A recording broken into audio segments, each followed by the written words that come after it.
उससे, ये हुई बात।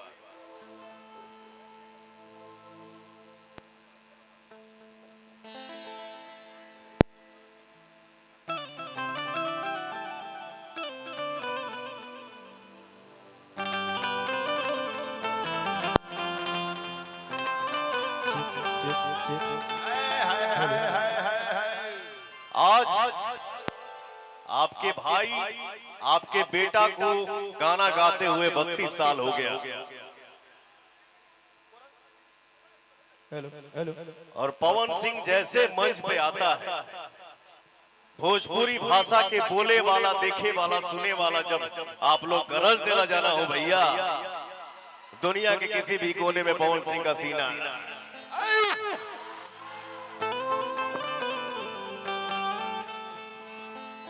अरे हरन मत मार, हरन नहीं के मारे को, हरन नहीं के मारे को। आज YouTube के दुनिया, म्यूजिक वीडियो की दुनिया, भोजपुरी फिल्म के दुनिया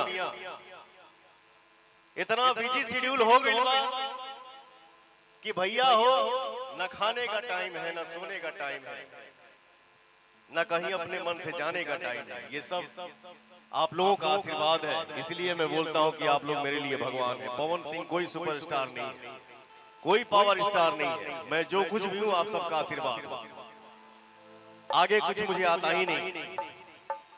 बट हमारे परम मित्र मणिशंकर मिश्रा जी से बात हुई, हालांकि हमारा से उम्र में 10-15 साल बड़े, पैसे के 20-25 साल बड़े, लेकिन हमारे दोस्त ही हैं, बहुत अच्छे। इन्होंने गोपाल भैया से बात कराया, लखनऊ हमारा शूटिंग चलत रहे, तो पवन सिंह नहीं, पहले गोपाल राय जी, हमार बड़ भैया मणिशंकर मिश्रा जी और पवन सिंह, तीनों भाइयों की जब मुलाकात हुई तो भैया ने एक ही बात हमसे बोला कि भाई रे तोरा आवे के बाद। हम कहने भैया रुका, कोशिश करब, टाइम लेके हो। इसके बाद जब बड़े भाई ने ये बोला कि भाई तोरा वही के परी कहे कि एह महोत्सव में हमार जौन गरीब घर के माई बहन बाड़ी से ओकनी खातिर कुछ शुभ कार्य सोचल गइल बा कि हमरे बेटिन के, हमरे बहिनन के शादी करवाओल गइल आज। मैंने बोला भैया जो आपने वर्ड आज बोल दिया कि हमरे बहिनन के शादी करवावता, तो पवन सिंह आज कहां किस तरीके से कैसे जाता है वो आप सबको भी पता है। लेकिन मैंने बोला भैया कितना भी बिजी शेड्यूल क्यों ना हो, किसी का भी काम छूट जाए, लेकिन हमरे बहिनन के शादी होता पवनवा हो जा ना पहुंची, ऐसा हो नहीं सकता। और पवन सिंह यहाँ पैसा लेके नहीं आएगा, अपने बहिनन के शादी में मदद भी करेगा। तो देखिए क्या है, नाच गाना, हंसी मजाक, डांस आजीवन लगा रहेगा भैया। लेकिन गोपाल भैया आपके सोच को मैं नतमस्तक प्रणाम करता हूं कि इस महोत्सव के जरिए आप हमरे बहिनन के इतना शुभ, इसको पूजा बोलते हैं।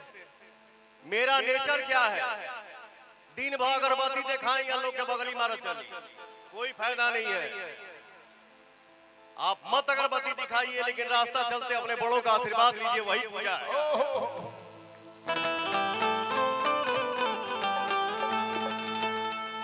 तो एक बार मैं चाहूंगा, ये महोत्सव बहुत साल से हो रहा है, लेकिन आज भी इतना एनर्जी जो मैं देख रहा हूं, मैं भी बहुत थका हुआ हूं, सोए हुए 1 हफ्ता हो गया। बट आप लोगों को देखता हूं तो एक बार चिराई का बड़ा बड़ा कुल फाट फूट। मैं चाहूंगा ये महोत्सव में इतना शुभ कार्य करने के लिए हमारे बड़े भैया सुपरस्टार, इनके लिए बहुत कम होगा। मैं सिर्फ यही बोलूंगा कि हमारे बड़का भैया गोपाल राय जी गायक, बहुत सुंदर बहुत सुंदर बहुत सुंदर और बहुत अच्छे नायक और एक बहुत अच्छे इंसान के लिए चारों तरफ से जोरदार ताली हो जाए भैया।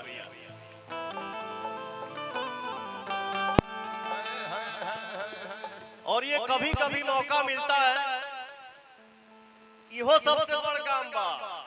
कौनों के फुर्सत नहीं के, कौनों के खाहू का टाइम नहीं के, इतना बिजी बड़े। तो इतने बिजी शेड्यूल में हर कलाकार को एक मंच पे इकट्ठा कर देना भैया, उसके लिए थैंक यू सो मच आपको। मेरा छोटा भाई मेरा राजा है, भोजपुरी का राजा है। मुझे लगता है कि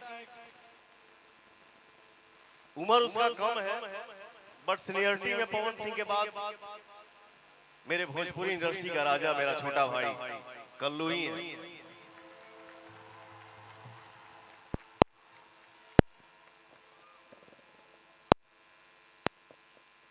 हम के आज भी वो दिन याद बा जब हम लोग गठबंधन फिल्म के गठबंधन प्यार फिल्म के शूटिंग करत रही जा।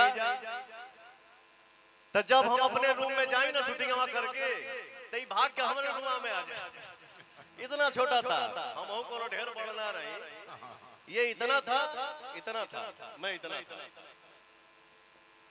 तो हम लोग हमके बहुत जगह से सुनने को मिलता था कि ये भाई पवन जी आपका एक चेला है यार, आपका बड़ी नाम लेता है। हम कहे कौन चेला है? तो कल्लू नाम का एक हीरो है, कल्लू नाम का एक सिंगर है। मैं बोला यार ये इंसान का संस्कार कितना बड़ा है, न कभी मिला है न कभी हारमोनियम के सामने बैठा है, फिर भी पवन सिंह को अपना गुरु मानता है। लव यू बेटा, थैंक यू सो मच।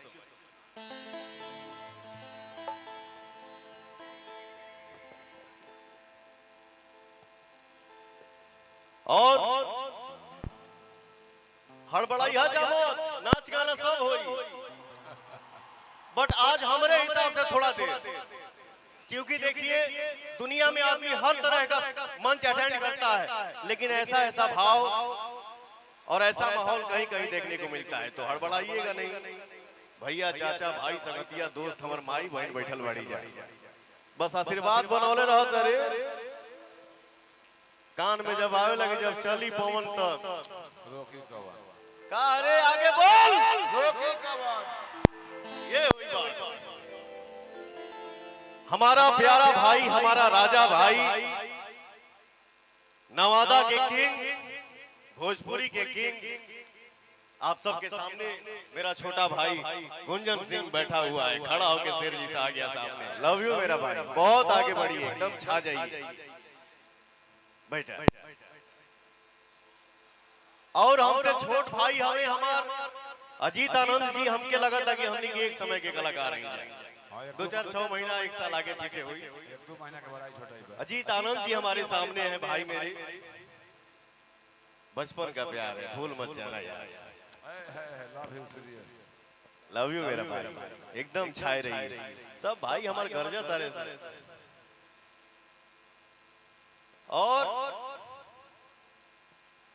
यही होता है इंसान के जीवन में, संघर्ष ही जीवन होता है।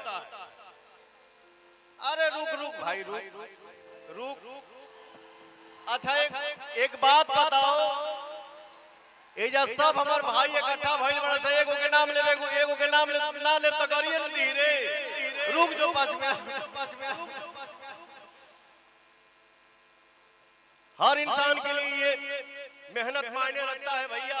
2020 के कोरोना काल में एक लड़की, अनजान लड़की को मैंने बुलाया गाना गाने के लिए, जो पुदीना गाना है उसको आप लोगों ने YouTube के दुनिया में 3 बिलियन प्लस कर दिया है। ये भोजपुरी इतिहास का सबसे बड़ा आप लोगों ने गाना बना दिया, सबसे सस्ता गाना। पवन सिंह आपका लुंगी पे है, गंजी पे है। 4 लाइन गाने में 4 घंटा लगा था, मैं इरिटेट हो गया यार, नहीं हो पाएगा, इससे हटाओ, बुलाओ दूसरे को।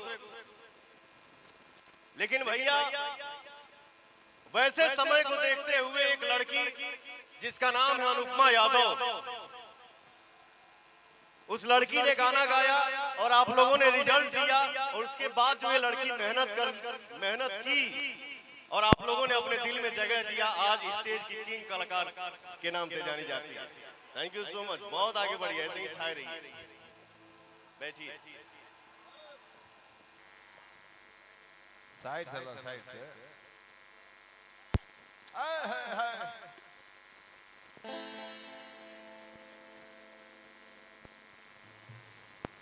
काय बंद हो गई लो? बैटरी खत्म का हो गया?